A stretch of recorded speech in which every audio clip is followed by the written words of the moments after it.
એક વખત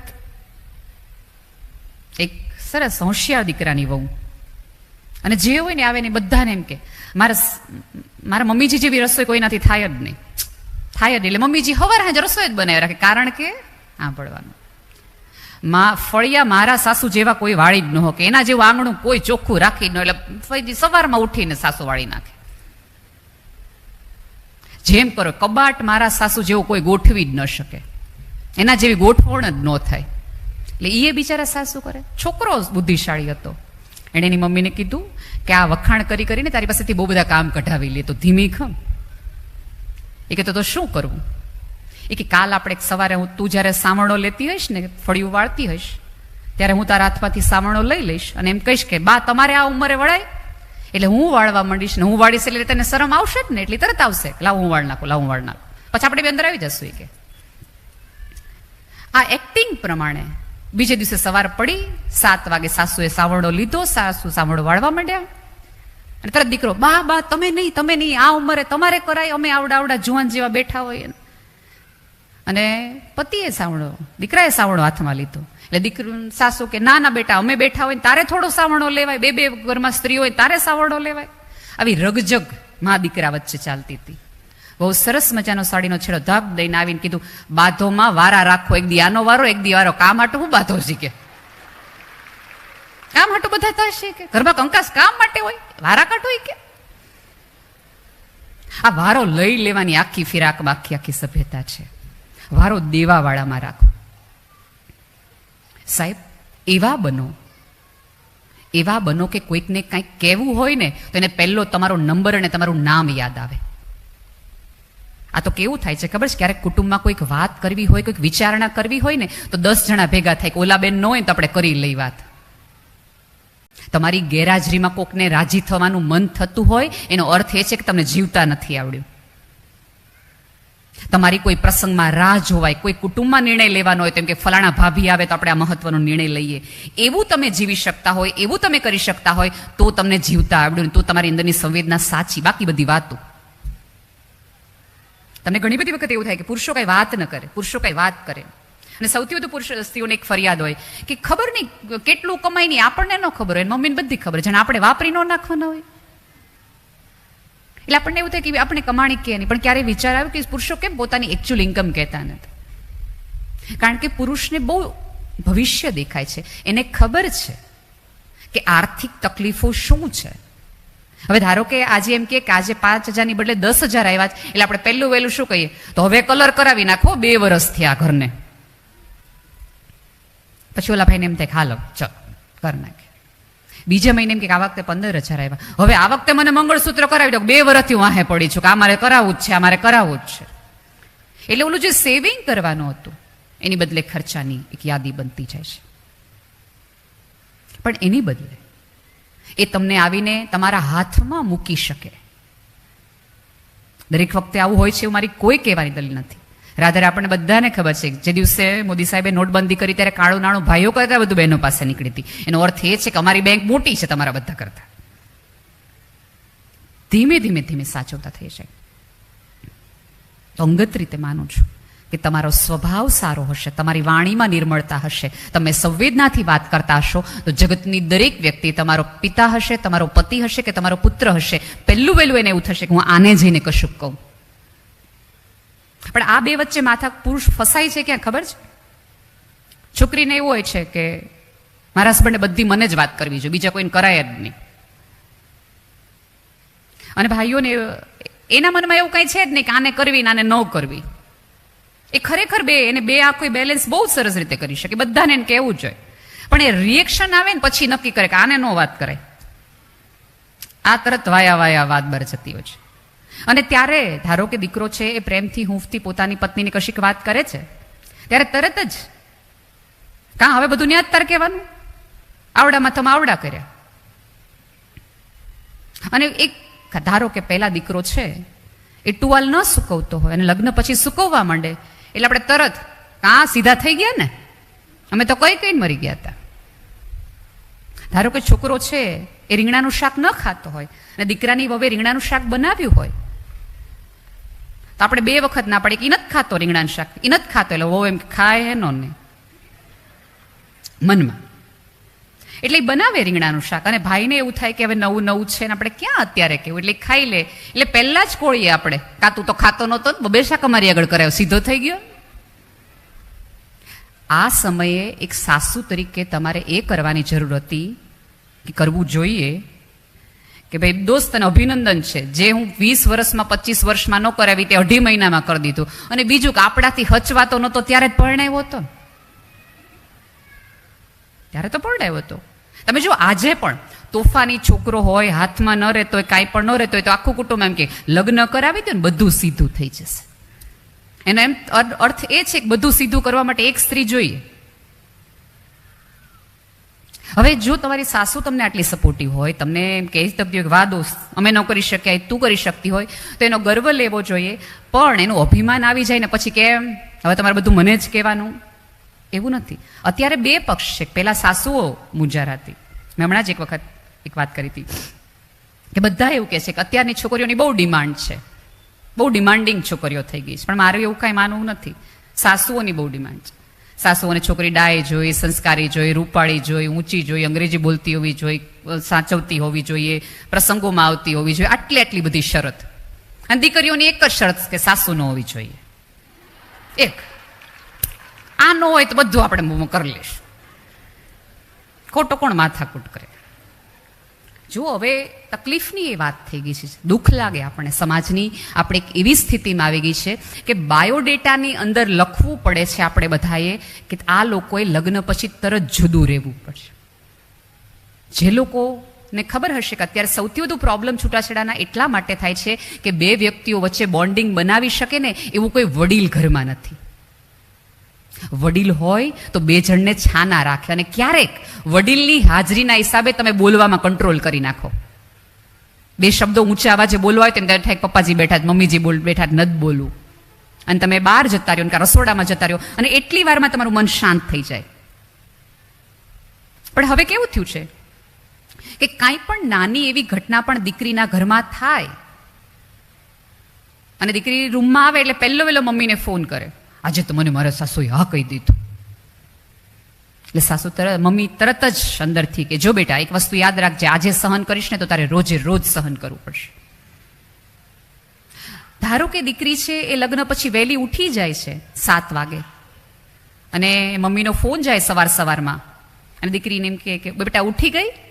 દીકરી એમ કે હા મમ્મી ઉઠી ગઈ. અહીંયા તો કેવી મોડી સુઈ રીતે જોયું, મારી દીકરીને ઉઠી જવું પડ્યું. એટલે છોકરીના મનમાં કોઈ વિચાર પણ ન હોય વહેલા ઉઠી જવાનો, પણ એને તરત એવું વિચાર આવે કે હા સાસરે વહેલું ઉઠી જવું પડે. લે પછી પાછો 12 વાગે ફોન કરે, શું રસોઈ બનાવી? તમે જે શીખવાડ્યું હોય એ જ બનાવ્યું હોય એને.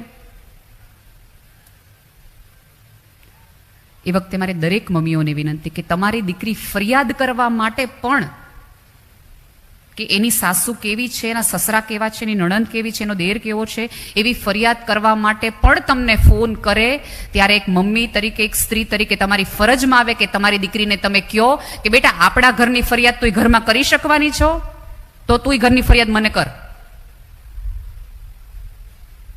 તમે ઈચ્છતા હો કે તમારી દીકરીનું ઘર એકચ્યુઅલી ચાલે ને સરસ રીતે ચાલે.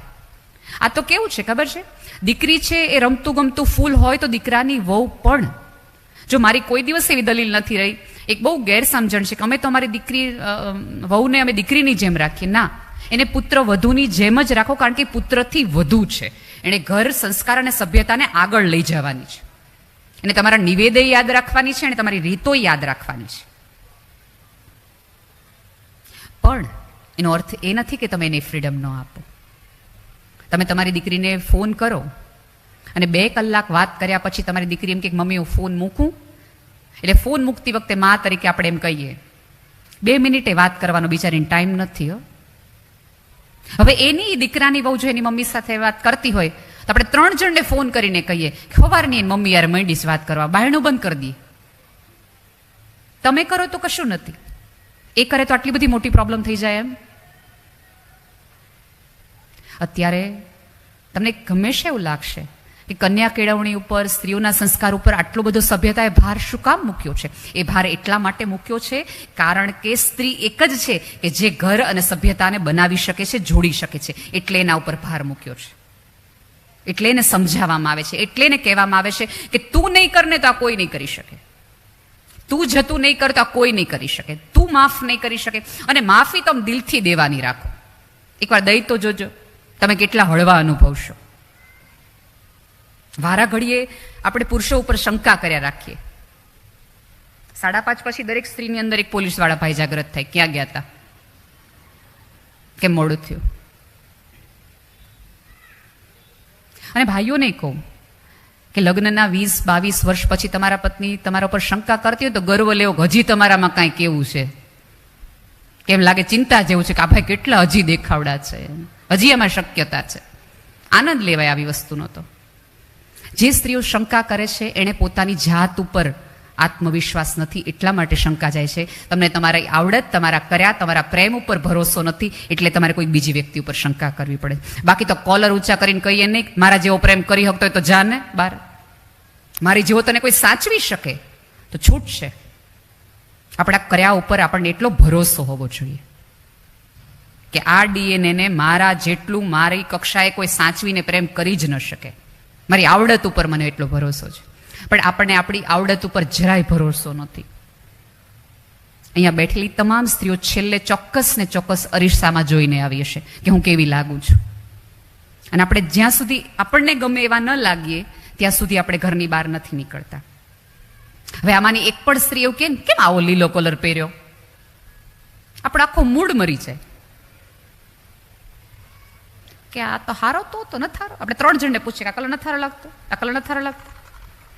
ખબર નહીં ગામના સર્ટિફિકેટ લેવાની આટલી બધી ટેવ કેમ પડી છે આપણને કે કોઈ એક વ્યક્તિ તમને કહે તો તમે દેખાવડા, કોઈ એક વ્યક્તિ કહે તો તમે સંસ્કારી, એક વ્યક્તિ કહે તો તમે એટલા સારા. એક વસ્તુ યાદ રાખજો, ગામનો પ્રેમ લેવાય, ગામના પ્રમાણપત્ર ન લેવાય કોઈ દિવસ. ખુલીને જીવો, ખુલીને. કોઈ કેમ કે ને કે આ લીલો કલર નથી સારો લાગતો તો બહુ પ્રેમથી કહે મને બહુ ગમે છે. અને પરણેલા એની પાસે તો રામભાઈ તમારા ભાઈને હું બહુ ગમું. આમાં સામે વાળા એના બનને ફોન કરે હું તમને નથી ગમતી. સામે વાળાના મગજમાં ડાઉટ નાખી દેવાય, આપણે થોડોક ડાઉટ લઈને ઘરે પાછા આવે.